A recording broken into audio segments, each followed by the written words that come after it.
stop. A man whose body is not sore because he performed at SummerSlam and he was just throwing bodies around. Hell yeah. We're swinging chairs. We're dropping 5-knuckle shuffles. What? We're delivering a choke slam from the top of Cleveland Browns Stadium through the ring to that no good Austin Theory. Ladies and gentlemen, multiple platinum time artist, CMA New Artist of the Year, currently the man who has the number one song on earth right now with Lonely Road alongside MGK, and also the guy who sang the song that is going to lead college football this season, including College Game Day. Yes. Friend of the program, Jelly Roll. Yeah! Somebody clip it and send it to me. I need that intro for the show, baby. That's going to be the arena tour intro, dog. Oh, hey, if you want one of those, I can certainly give you one of those too, so we know who we're talking to. Right now, I'm just talking to the world that watches our show every day, which we don't understand. But what I do know is the world is listening to you, Jelly Roll. I went on Spotify this morning just to check your monthly listeners. 23 million monthly. Damn.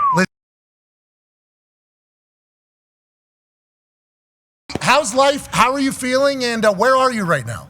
Dude, it's unreal, man. I'm at the airport. I'm on my way to Las Vegas, Nevada. I've got a show with the Morgan Wallen tonight at Allegiant Stadium.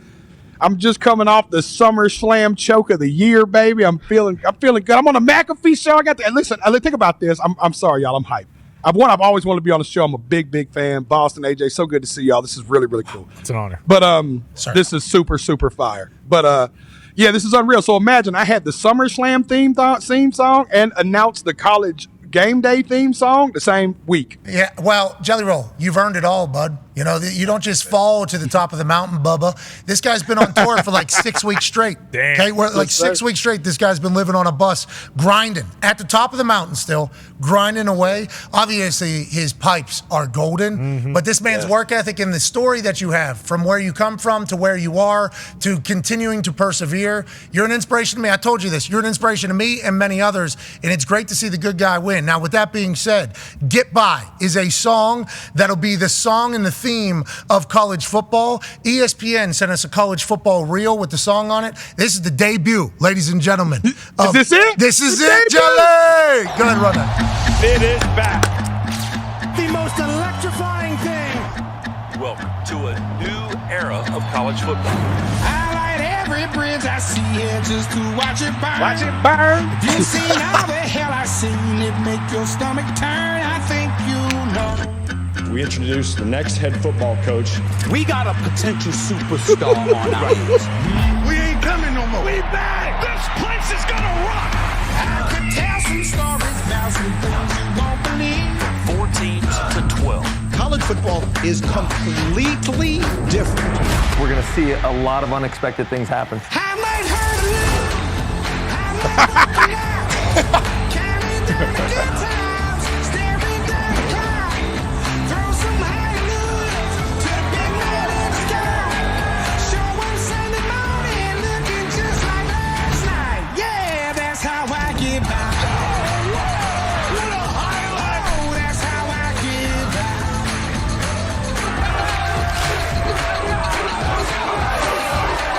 Show 'em Sunday morning smelling just like last night. Look at this. I might hurt a little. I might work a lot. This is about as good as it gets. That's college football. Yeah, that's how I get by. Never seen anything like it. Lord, that's how I get by. Hey, Jelly Roll, baby! Let's go. That was my first time seeing it, McAfee, baby. Yeah. What about that, Bubba? Hey. What about that, Bubba? Hey, Bubba, it was awesome. Crazy. And I saw you reacting. I recorded your reactions to it as you kind of got emotional and excited. Obviously, you're from the South. College football is a big deal. When you get this call to do this, how excited are you? I tell people, man, it's real easy where I'm from, dude. It goes college football, Jesus, Leonard Skinner. It's in that order, man. People pick college football over Jesus because college came on Saturday, not Sunday. God made college football before he took a day off. You know what I'm saying? This is a big deal, dude. This is huge, man. You crushed it, too. That song is a banger. Go ahead, AJ.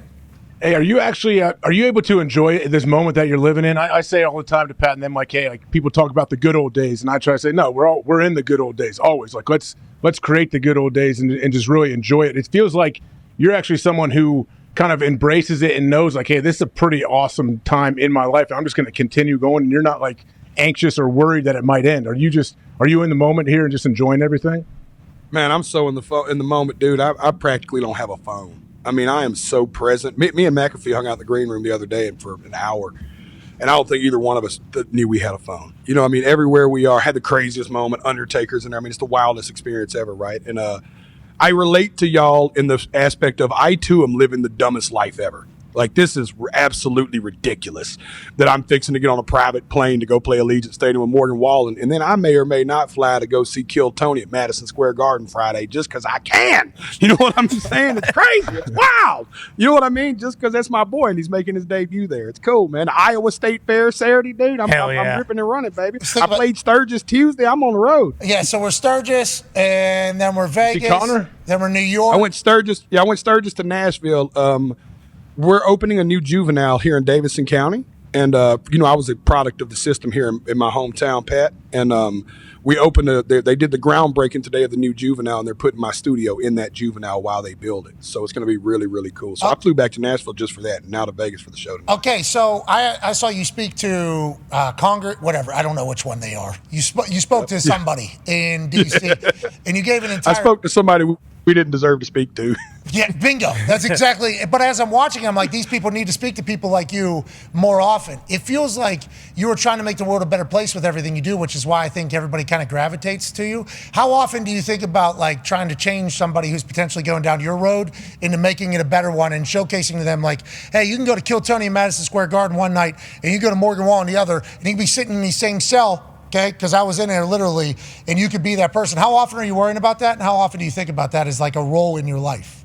Man, every day, Bubba. I made a decision whenever this thing started. I spent so long tearing people down that I want to build people up. You know what I mean? I was such a problem for such a long time that I'm now a solution. And I just think that it's important, man. I decided that I used to think I wanted to be happy, and I say it all the time. Now I just want to be useful. You know what I mean? Now I just want to be a purpose. How your energy levels are absurd. We talked about this the other day. The way you described it different than me. It wasn't why I was asking you the question, but you always have juice. You always have energy. Have you always been this way? Yeah, man. Now, you know what I mean? I'm just excited about life, and I'm starting to take my health more serious. I mean, dude, it's kind of like I'm not going to act like things aren't incredible right now. I mean, this is awesome. You know what I'm saying? This is really, really cool, man. Shout out my brother Roger Vaughn. I know you're watching. Big fan of the show. Hey, Roger Vaughn, what up, dude? Appreciate the hell out of you. You said you're worried about your health. Your thing is jelly roll. You know? Yeah, right. Do you worry about that? Do you worry? Yeah, we might just get rid of the roll and just be jelly. Just let it jiggle a little bit. You know what I'm saying? We might get rid of the rolls and keep the jelly. I think I'd still be sexy in me. Yeah, absolutely. Absolutely. You'd be toned and ripped up. Are you trying to get fit? Is that a goal right now? Yeah, man. I mean, I got to by next year, dude, because I got unfinished business in the WWE. Hell yeah. Hell yeah. You walking in absolutely jacked would be amazing. As we hit a hard out here on ESPN, we'll continue on YouTube, ESPN Plus, and TikTok Live with our conversation with Jelly Roll, who you obviously know. This is crazy. We're on you should ESPN. listen more to. Yeah, we're on ESPN. We're out right now, Jelly Roll, actually. We'll see you tomorrow. Love y'all. Yeah, bingo. And you're going to be on ESPN all year, though, with that Get By. Yeah, Yep. It's still crazy to me that y'all are on ESPN. Though, Yeah, for what? yeah, Jelly. Same. Mr. Jelly. Yeah, I think you and I, Chad, you've been watching for a long time. The fact that we're on ESPN is very stupid as well. And we all share. It's part of the dumbest life ever, man. Boom, you and me both. Con Man's got a question for you, Jelly. Yeah, Jelly, honored to talk to you. I saw a tweet from you, I think a couple weeks ago, maybe even a month ago when the Eminem album came out. What was it like kind of being in the studio with him? Because he is such an icon for such a long time. And how has that experience helped you, recording your future music? It's really cool. I actually didn't get there when we recorded. This is Inside Baseball. I wasn't there when he recorded the record, but we'd sent the record over and he'd sent it back whenever he had finished it. But when we finally got to meet, and we've hung out a few times now, the first time I met him, I talked so much I had to tell him I was sorry I was talking so much. Yeah, you ever been that nervous that you finally just admit it? You're like, I'm sorry, I'm just talking too much. Yeah. Feels like I've dominated this conversation. That's on me. Next time maybe we'll learn something about you. Yeah, got it. Yeah. And I was just so nervous, and he's so like naturally stoic. You know what I mean? Like Marshall's like stoic like that, like in real life. He's funny though. He's real funny, but it's like that real kind of, that different kind of funny, So it was really cool, man. It was one of those things where I met my hero and I wasn't disappointed. Okay, speaking of your hero being Marshall, which is cool. That's got to be cool you're on that. Marshall. Yeah, I just hit up Marshall. Yeah, no big deal. Eminem. But now at this point, it feels like you've probably met everybody and everybody's a fan of yours. Anybody in the business that's come up to you and said like, hey, I love listening to your music, that has really, sent you into a little bit of a fucked up, like, wow, I cannot believe this person knows who I am. Happens to me all the time. Whenever you told me that you watched the show, I was like, damn, that's like really, really cool. Anybody else like that in the music business to you? The biggest one is, and I don't know if this is even true, but when I played Pine Knob, which is in Detroit, Michigan, it's on a place called Bob Seger Way. I'm a huge Seger guy. Hell yeah. Right? Like, I am a Seger dude. And this sweet old man pulls up to the backstage of this amphitheater and jumps out. And this is what the arena tells me. And I don't know if this is true or not. They said this was like Bob's tour manager or right-hand man his whole career. And he showed up and he was like, hey, Bob couldn't make it, but he wanted me to drop Jelly Roll something off. And they gave me this big gift box of like all these old Bob Seger records and old Bob Seger merch and hats and stuff. And it was like the fact that Bob Seger might know who I am. I cried in my green room that night. I didn't even meet Bob Seger. I cried just thinking that they might be telling me the truth that he knows who I am. And also a really cool move if they're lying to you. Like, hey, Bob Seger, fucking. Also nice. If they went and bought them off from the record store. Bob Seger's here and just going, wait a fucking. Somebody tell that guy. I'll buy him a bunch of Bob Seger shit and tell him he sent it. That's good hospitality. Do you feel like you got to do that to other people now who potentially look up to you? Because obviously you've been in country here for just such a short time, but in music as a whole, obviously, I told you I've been listening to the Jelly Roll since we were, rapper Jelly Roll. Yes, baby. And I assume, and you showcased that on a couple of those songs, you had the pipes, but until you fully commit to singing through this entire thing, I assume you feel obligated to tell younger people in music if you're a fan or if they're good, because it could change their entire trajectory almost? Yeah, for sure. And I try to go out of my way to do it. Have y'all heard of Tucker Wetmore? I'm right This kid's buzzing pretty hard right now. It's he's like a young kid that's really killing it.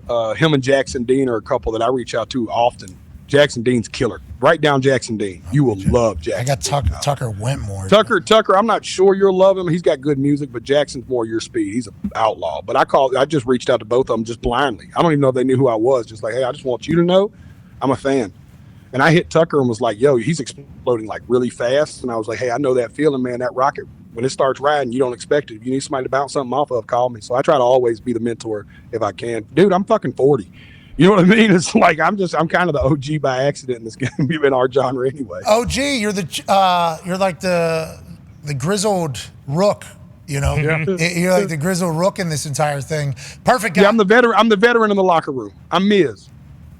Hey, I'm Miz back there. What a legend. You know what I'm saying? What a legend. Yeah, right? What a legend. Absolute legend. Yeah. I'm Miz. You know what I'm saying? But you got some titles. That side of the Miz. And you got rhythm. Miz can't even say, what's up at the right time. But we love the Miz around here. Go ahead, AJ. Joe, is there anyone that you haven't worked with that you want to that's kind of like on your bucket list or whatever that you can maybe collab with? And also, anything that you haven't done, like do you want to jump into some acting? Also, have you met Tom Cruise? Have you come across him? Because I would imagine that'd be tough. If Tom tells you he likes your stuff, that would be tough. You could probably just pass out and die. That'd be crazy. I don't want to name drop, but I do. Sylvester Stallone knows I'm a human, and he likes my stuff, and that was cool. Yeah. Billy Bob Thornton reached out. That was cool. Nice. Those were the ones that I was like, this is cool. You know what I'm saying? I tell you a Billy Bob Thornton story I probably shouldn't tell. I hope you don't hate me for this. The day of the CMTs, he's presenting an award, and I hug him backstage because I'm a huge Billy Bob fan. I'm like, oh, shit, it's Billy Bob. And I'm hugging him, and he whispers in my ear, he said, you better not tell nobody, but I hope you win this thing. I just started shaking. And so he presents the award, the final award that night, and I win, and he gives it to me. And when I hug him, he whispers in my ear, he goes, I told you. The coolest. Yeah, I'd love to act, though, AJ, man. I'd love to get into acting. I want to tell stories, and I don't know that I'll always do it in music form. You know what I mean? I love storytelling. I think it's the plight of an artist, and I just want to tell more stories, whether that's in the WWE universe or whether that's in the world of acting or just writing scripts or just writing songs for other people. I just want to continue to tell stories any way I can.